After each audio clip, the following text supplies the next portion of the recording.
বেঁকে বসে আছে, কিছুতেই এই গ্রাম ছেড়ে কোথাও যেতে দেবে না। ও তোর মতো একজন সিভিল ইঞ্জিনিয়ার গ্রামে পড়ে থেকে কি করবে? হ্যাঁ, নিজের ভবিষ্যতে পাকা ধানে মই দেবে। ঠিক কথা বলেছি বাবাজি। বাবার কথায় রাজত্ব আর রাজকন্যা দুটোই হারাতে চাও। আমি কিন্তু এই নোংরা জায়গায় আমার জীবনটা নষ্ট করতে পারবো না। আমি একেবারে সুপার ফাস্ট লাইফ, হোটেল, বার, ডিস্কো, ডান্স। চলো ড্যান্স চাই, ড্যান্স। নাচ মেরে গায়ো গায়ো, নাচ মেরে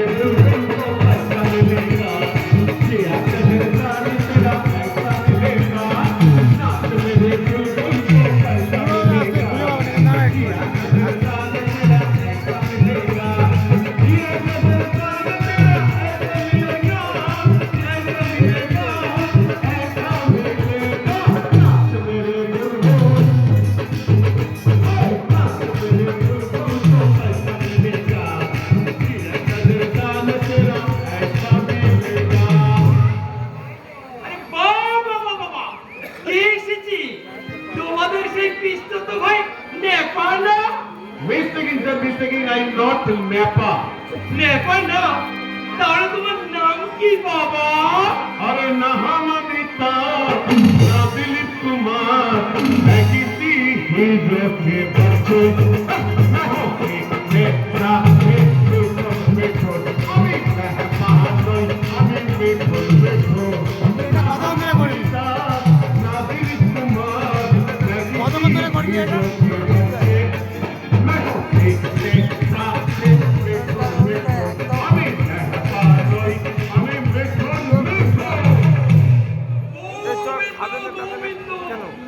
এতদিন জানতাম ধর্মদাস বাবুর স্বর্গবাসী পিসিমার একমাত্র ছেলের নাম নেপাদল। ওসব বিতে এবার ভুলছে গোবিন্দা। কাল ছোট্ট আমাকে কোর্টে নিয়ে গিয়েছিল, ওখানে গিয়ে এপিট করে নাম বসে আমি এখন হয়েছি মিঠুন চক্রবর্তীর ইমিটেশন মিঠুন কুমার দাস। ইমিটেশন গৌরা দেখেছিল, কিন্তু জীবনের প্রথমে ইমিটেশন মানুষ নিশ্চয় নিশ্চয় এই আমার মাথায় যতগুলো চুল আছে তত বছর পর্ব হোক বাবা মিঠুন কুমার। করিয়ে করিয়ে আমার চুলগুলো সব শেষ করিয়ে ফেললো নিত্যানন্দ বাবু।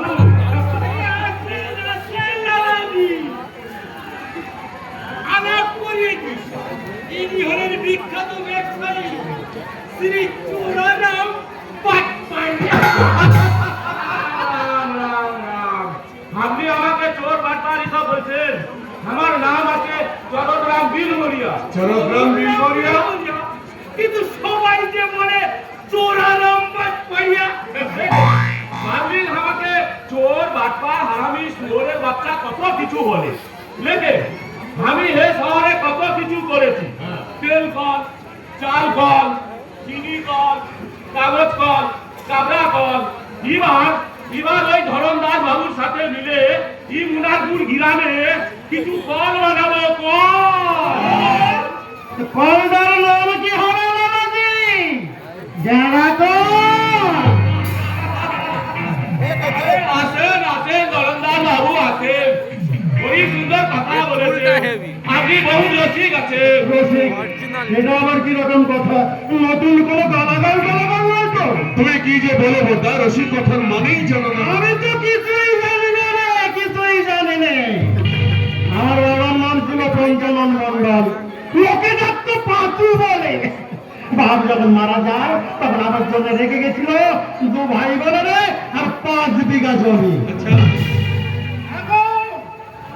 এখন আমার 500 বিঘা জমি, জেলার 15 খানা রুটে 75 খানা বাস, গ্রামে লাল মরম রাস্তার উপরে 3 তলা বাড়ি, নিচে মারুতি গাড়ি, তার রং লাল।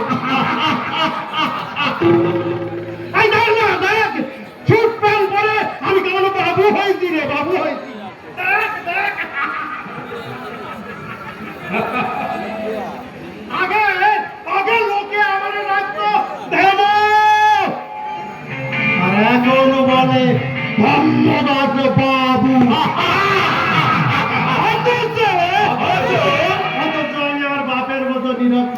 শুধু এই টিপ থাপ দেওয়া পাটে, বুঝলে না? কর্তা, আজকে দিনেও তোমরা এইসব নিয়ে আলোচনা করবে? এই একদম না, ভুলে গেছি। নাচ গান শুরু হোক, পার্টি শুরু হোক। লেডিস এন্ড জেন্টলম্যান, আজ কাজলের শুভ জন্মদিনের পার্টিতে আপনাদের সামনে নৃত্য সহযোগে গান গাইবে স্বয়ং কাজল।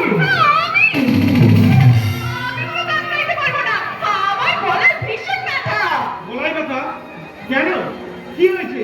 सर्दी, अरे सर्दी खांसी ना मलेरिया हुआ, ले गया यारो इनको, मलेरिया हुआ, मलेरिया हुआ, मलेरिया हुआ। এইসব ছাড়ো, এখন বাংলা গান গাও, আমি বরং নাচি। ঠিক আছে, আমি গাইতে পারি যদি তুই আমার সঙ্গে নাচিস। কি গান? নাচ।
আমি ভাবতেই পারিনি যে আপনি আমার বাড়িতে আসবেন। কেন আসবো না? আমি ডাক্তার, কত মারাত্মক ছোঁয়াচে রোগী নিয়ে নাড়াচাড়া করে আর আপনার বাড়িতে আসতে পারবো না। অবশ্যই আসবেন, তবে দয়া করে চুচের টকার ইঞ্জেকশন করে জীবের টকায় তুলে আনবেন না। কাজল, তুই এনাদেরকে নিয়ে বাড়ির ভেতরে যা, আমি ইন্দ্রলাল বাবুর সঙ্গে একটু কথা বলি।